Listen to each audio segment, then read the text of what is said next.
नमस्कार, welcome to my channel achieve your goal. आज के सेशन में हम लोग हिंदी वर्णमाला के वर्णमाला, स्वर, व्यंजन, इनके प्रकार ये सब देखेंगे और इनसे संबंधित जो महत्वपूर्ण प्रश्न हैं जो परीक्षाओं में आ चुके हैं उन्हें भी देखेंगे।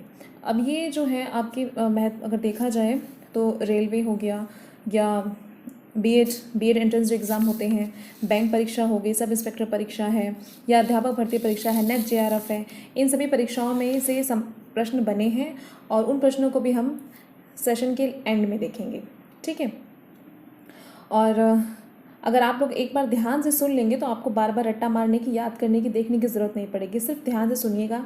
अगर एक बार नहीं हो तो दोबारा सुनिएगा, आपको अच्छे से समझ में आ जाएगा। और अगर आप लोग मेरे चैनल पे नए हैं तो प्लीज़ चैनल को सब्सक्राइब कर लें और वीडियो अगर पसंद आए तो प्लीज़ लाइक भी कर लें और नीचे एक बेल आइकन है उसको भी प्रेस कर लें ताकि कोई भी वीडियो अपलोड हो तो नोटिफिकेशन आपको पहले मिल सके। चलिए स्टार्ट करते हैं।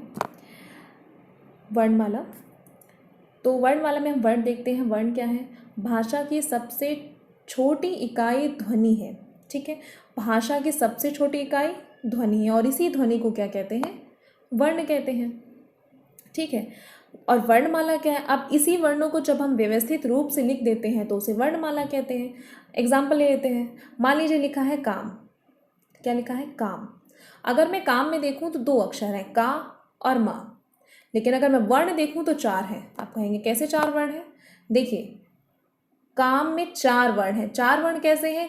क, फिर मैंने जोड़ दिया आ, तो ये बन गया का। इसी तरह मा, और माँ में मैंने जोड़ दिया अ, तो क्या बन गया? माँ। इसी व्यंजन का प्रयोग स्वर के बिना करते हैं ना, तो नीचे हलंत लगा देते हैं। इसका मतलब होता है कि अब इसमें स्वर नहीं है। ठीक है, इसे हलंत कहते हैं। तो 4 वर्ण हो गए। अभी चारों वर्णों को जब हमने व्यवस्थित रूप से लिख दिया तो क्या बन गया? काम। और अब हिंदी में उच्चारण के आधार पर 45 वर्ण हैं और 10 स्वर और 35 व्यंजन। अब 45 वर्ण हैं, इसी में 10 स्वर हैं और इसी में 35 व्यंजन हैं। लेकिन अगर लेखन के आधार की बात करें तो 52 वर्ण हैं, इसमें 13 स्वर हैं और 35 व्यंजन हैं। 4 संयुक्त व्यंजन होते हैं। कितने संयुक्त व्यंजन होते हैं? 4 संयुक्त व्यंजन होते हैं। ठीक है। और वर्णमाला को 2 भाग होते हैं, एक होता है स्वर और दूसरा होता है व्यंजन। आप लोग काफ़ी टाइम से पढ़ रहे हैं कि वर्णमाला के 2 भाग हैं, एक होता है स्वर, एक होता है व्यंजन। स्वर क्या होता है ये भी आप जानते हैं कि भाई वर्णों को जब हम स्वतंत्र रूप से बोल सकते हैं तो उन्हें स्वर कहते हैं। लेकिन ये देखिए, परंपरागत रूप से स्वरों की संख्या कितनी मानी गई है? 13 मानी गई है और एग्जाम में अक्सर इसी को सही भी माना जाता है। लेकिन उच्चारण की दृष्टि से कितने हैं स्वर? 10 ही हैं।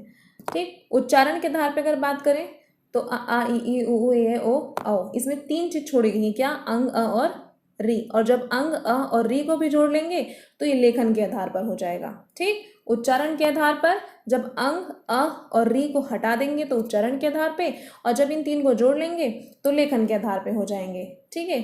तो अगर देखें उच्चारण के आधार पे कितने स्वर हैं तो यहाँ पर 10 हुए, 3 और जुड़ गए तो यहाँ पर कितने हो गए? 13 हो गए। ठीक। आगे देखिए, अब आगे है व्यंजन। जो वर्ण स्वरों की सहायता से बोले जाते हैं उन्हें व्यंजन कहते हैं। और हर व्यंजन के उच्चारण में, अभी मैंने आपको बताया, हर व्यंजन के उच्चारण में अ स्वर लगा होता है। क लिखा है ना, तो क में देखिए ये हो गया स्वर रहित व्यंजन, इसमें अ जुड़ा है तब ये बना क। ठीक है, क का इस तरह है। ख लिखोगे ना तो ख है, फिर अ इसमें जुड़ा हुआ है। तो इसी तरह सारे के सारे जितने भी होते हैं, हर व्यंजन के उच्चारण में अ स्वर लगा होता है और अ के बिना व्यंजन का उच्चारण हो ही नहीं सकता। ठीक। तो वर्णमाला में कुल 35 व्यंजन होते हैं। अच्छा, इन व्यंजनों के प्रकार देख लेते हैं। एक है स्पर्श व्यंजन, दूसरा है अंतस्थ व्यंजन, तीसरा है ऊष्म या संघर्षी व्यंजन। देखिए स्पर्श व्यंजन क्या होते हैं। अब इसमें क, जैसे क ख ग घ है तो क से स्टार्ट है तो उसको क वर्ग बोल दिया। च छ ज ज य तो च से शुरू है तो उसको च वर्ग बोल दिया। ट ठ ड ढ ढ तो ट से शुरू है इसको ट वर्ग बोल दिया। इस तरीके से है ये। ठीक है। अब देखिए क वर्ग है तो क ख ग घ य। अब इनका उच्चारण स्थान क्या है? कंठ है। अच्छा, एक बात और आपको बताती हूँ कि ये जो है ना उच्चारण स्थान, ये पीछे से आगे की ओर जाने का क्रम है, पीछे से आगे। अब ये कैसे, ये समझाती हूँ। उच्चारण स्थान मैंने कहा कंठ, तो ये पहले कंठ हो गया, तो यहाँ पर क्या है? क वर्ग है। ठीक है। और वर्ग क्या हो गया इसका? कंठ है। उच्चारण स्थान क्या हो गया? कंठ है, गला जो कंठ होता है ना यहाँ, वो हो गया। तो क ख ग घ, यहाँ आपसे क्वेश्चन पूछेगा कि बताइए ग का उच्चारण स्थान क्या है, तो क्या हो जाएगा? कंठ। तो क वर्ग क से कंठ, क वर्ग क से कंठ। ठीक, याद हो गया होगा। दूसरा देखिए च वर्ग, च छ ज झ य, इसका उच्चारण स्थान क्या है? यहाँ पे थोड़ी गलती हो रखी है, राइटिंग में गलती है। देखिए च वर्ग, अभी च वर्ग के च छ ज झ य, ठीक है। अब च वर्ग का अगर मैं उच्चारण स्थान की बात करूँ तो च वर्ग का उच्चारण स्थान क्या है? तालु। क्या है? तालु, ठीक है। और वर्ग की बात करूँ तो तालव्य। क्या है? तालव्य, ठीक, तालव्य। अभी तालु क्या, पहले देखिए शुरू हुआ था कंठ से, क से कंठ, फिर ये कह रहा है कि ये जो है पीछे से आगे, यानी कंठ से अब ऊपर की तरफ चलो, पीछे से आगे। तो तालव्य का मतलब क्या हुआ कि जो मुंह के अंदर जो ऊपर की छत होती है ना, उसका पिछला भाग, आगे का नहीं पिछला भाग। तो देखिए आगे ना, आप यहाँ से पीछे से आगे की ओर आ रहे हैं, कंठ हो गया। फिर मुंह का जो तालु है, सॉरी मुंह के जो ऊपर की, अंदर ऊपर की जो छत है उसका पिछला भाग, तो इसे क्या बोलेंगे? इसे बोलेंगे तालव्य, ठीक है। तो च वर्ग तालव्य, च वर्ग तालव्य, च वर्ग तालव्य, और उच्चारण स्थान तालु, च तालु, चतालु, चतालु, क्या बन गया देखिए? चतालु। चलिए कोई नहीं, याद हो जाए तो अच्छी बात है। अब देखिए ट वर्ग, अब ट वर्ग में क्या? ट ठ डा डा ण, ये भी गलत हो गया है भाई, सॉरी इसके लिए। अब इसमें देखिए ट ठ ड ढ ण, इसका अगर उच्चारण स्थान की बात करें तो इसका उच्चारण स्थान होगा मूर्धा। क्या होगा? मूर्धा। और अगर हम वर्ग की बात करें तो वर्ग हो जाएगा मूर्धन्य। अब ये मूर्धा मूर्धन्य है क्या चीज़? मैंने कहा कि अभी आपसे बताया कि ऊपर से, सॉरी ये जो है आपका पीछे से आगे की ओर है, तो कंठ हो चुका है। और अभी मैंने बताया कि जो आपकी मुंह की छत है, जो मुंह के ऊपर अंदर की छत होती है ना, जब मुंह खोलते हैं तो मुंह के अंदर की जो ऊपर की छत होती है उसका पिछला भाग, पिछला भाग क्या था? अब आप पढ़ चुके हैं, क्या था? तालु, ठीक। तो यहाँ पर क्या था? कंठ, यहाँ हो गया तालु। अब ये मूर्धा क्या है? अब देखिए मूर्धा क्या है? इसी छत का अगला भाग, देखिए आ रहे हैं हम पीछे से आगे की ओर, धीरे धीरे आ रहे हैं।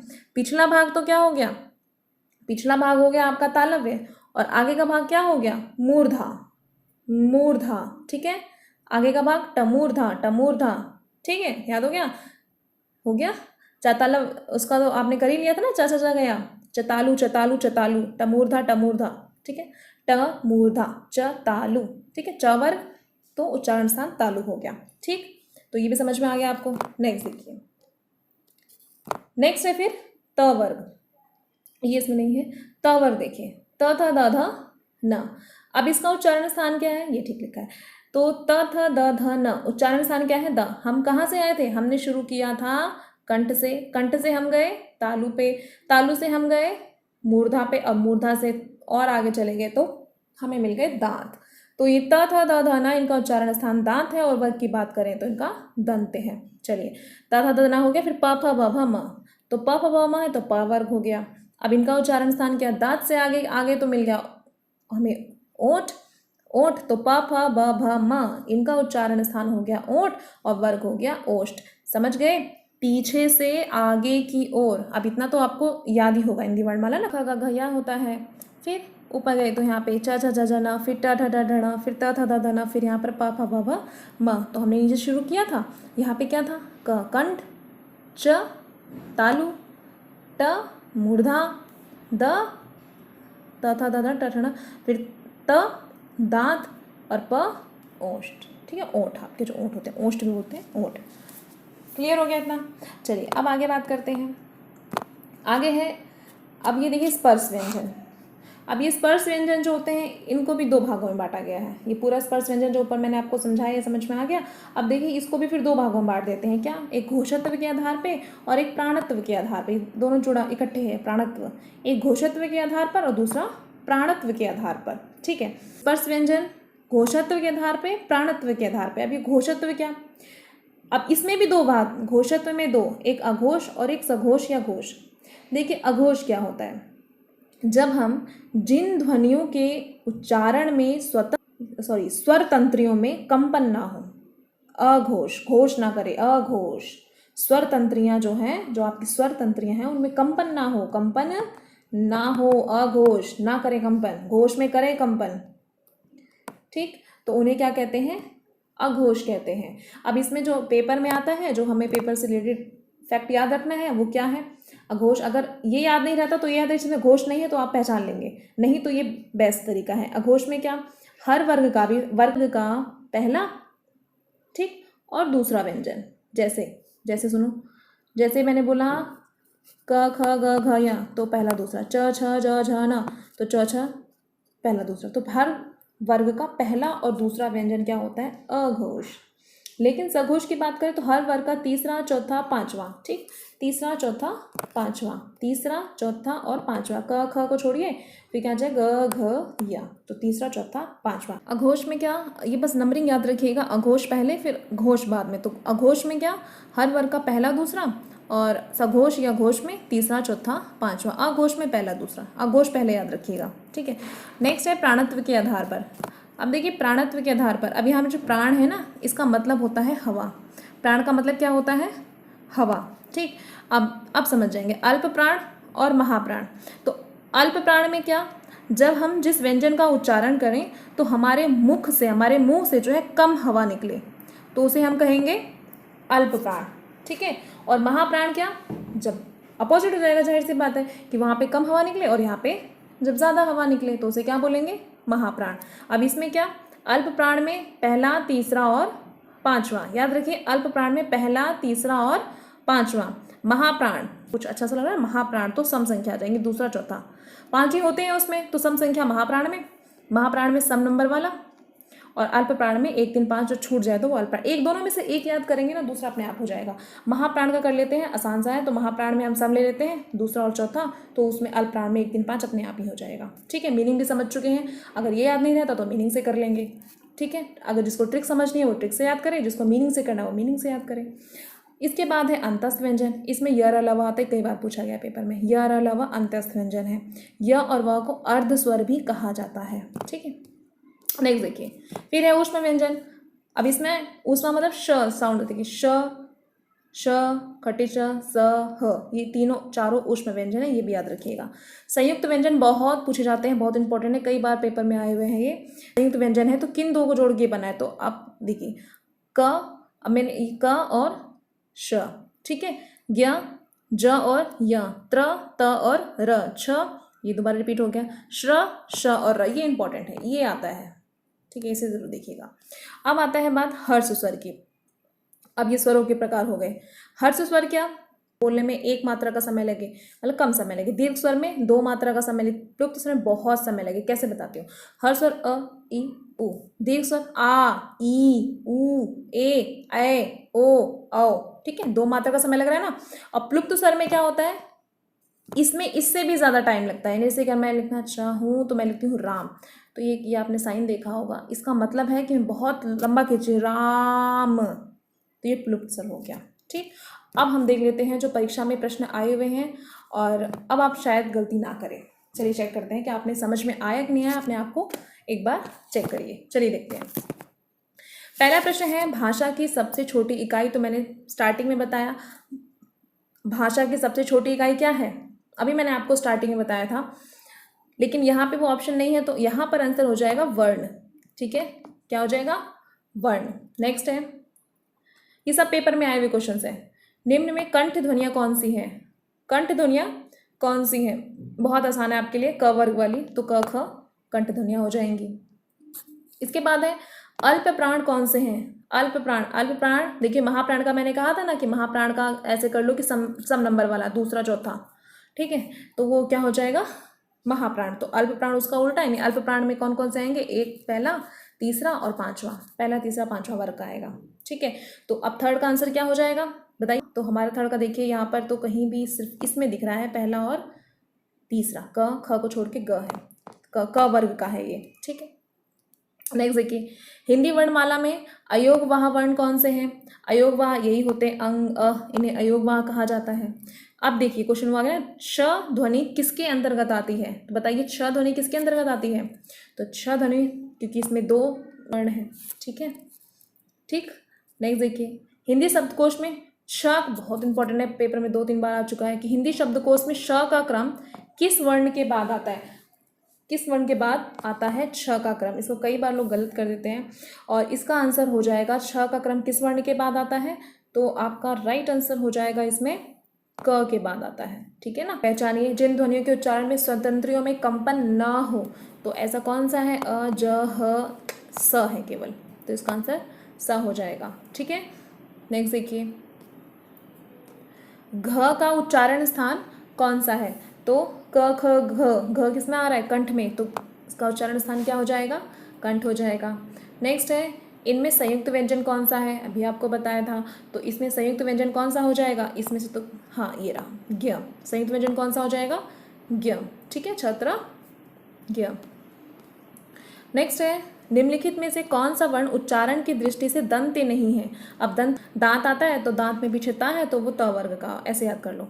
तो कौन उच्चारण की दृष्टि से दंत्य नहीं है, आपसे ये पूछा है। ठीक है, तो अब इसमें देखिए 11th में क्या आंसर हो जाएगा?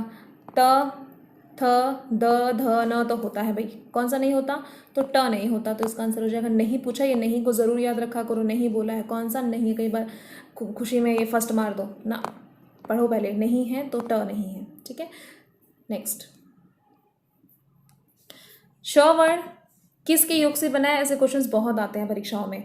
तो ये बना है, अब देखिए यहाँ पे तो सब में क में हलंत लगा हुआ तो बिल्कुल ठीक है। तो श बना है क और श से। ठीक, नेक्स्ट देखिए, हिंदी वर्णमाला में स्वरों की संख्या कितनी है? अगर 13 ऑप्शन में है तो 13 है।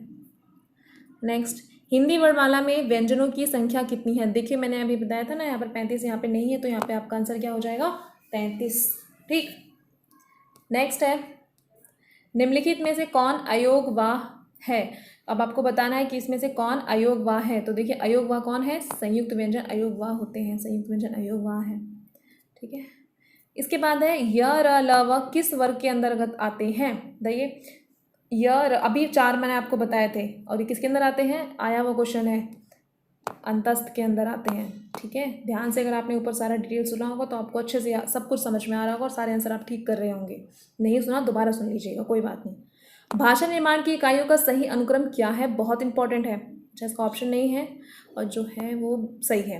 देखिए, भाषा निर्माण की इकाइयों का सही अनुक्रम क्या है? ध्वनि, पहले ध्वनि, फिर शब्द, फिर पद, फिर वाक्य। ठीक है, जो ऑप्शन में होंगे तो उस हिसाब से आप कर देंगे।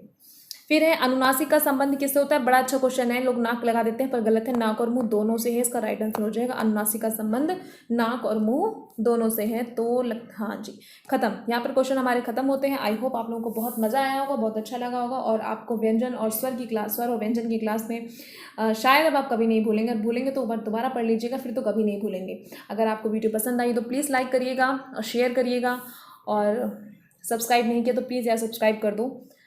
चलिए सेशन ख़त्म करते हैं। थैंक यू, धन्यवाद, थैंक यू सो मच।